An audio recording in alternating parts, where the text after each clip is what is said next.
يا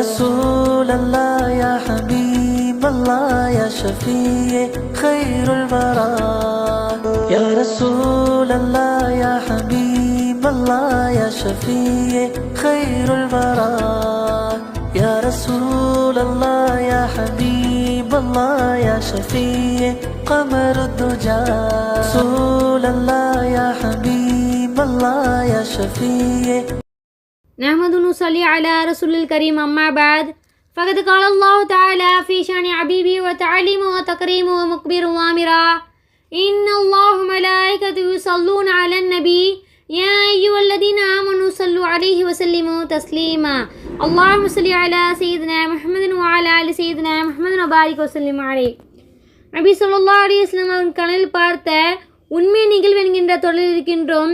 இன்று நாம் பார்க்க இருக்கின்ற நிகழ்வு என்னவென்றால், நீ எகிப்தை ஆளுவாய்.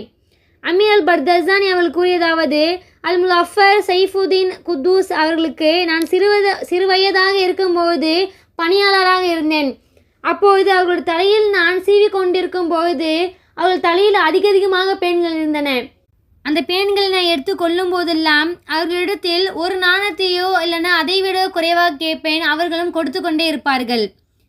ஒரு முறை அவர்கள் தலையை நான் சீவி கொண்டிருக்கும் போது கேட்டேன், அல்லாஹ் மீது ஆணையாக எனக்கு 50 வீரர்கள் ஒரு பட்டியலின் தளபதி பதவி வேணும் என்று சிரித்து கொண்டேன் கேட்டேன்.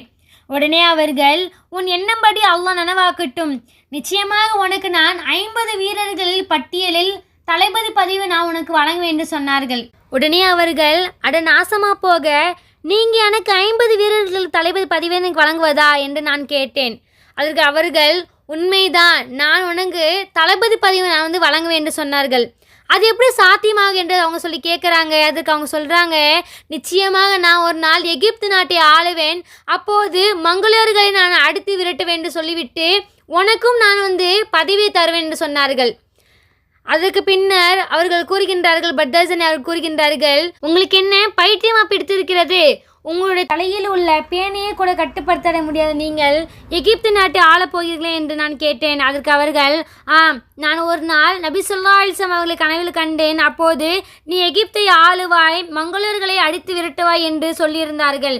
எனவே நபி ஸல்லல்லாஹு அலைஹி வஸல்லம் அவர்கள் சொல்ல சந்தேகமின்றி நடைமுறைக்கு வரும் என்று அவர்கள் கூறிக்கொண்டு பிற்காலத்தில் அவர்கள் எகிப்து நாட்டை ஆண்டார்கள்.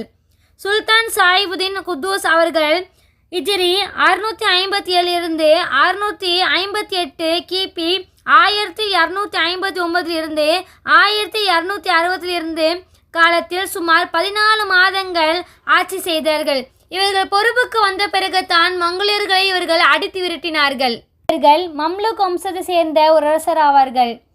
இவர் இளம் வயதில் கண்ட கனவை நம்பிக்கையோடு இருந்த காரணத்தினால்தான் இவர்கள் பிற்காலத்தில் இவர்கள் எகிப்து நாட்டை ஆளக்கூடிய அரசராக ஆனார்கள். அதே போன்று நம் பொறுமையாகவும் நம் வாழ்நாளில் எல்லாம் செய்யக்கூடிய பாக்கியத்தை அல்லாஹ் நம் அனைவருக்கும் தந்து அருள் புரிவானாக. வாஹி தவான் அல்ஹம்துலில்லாஹி ரப்பில் ஆலமீன். அஸ்ஸலாமு அலைக்கும் வரஹ்மத்துல்லாஹி வபரகாத்துஹு.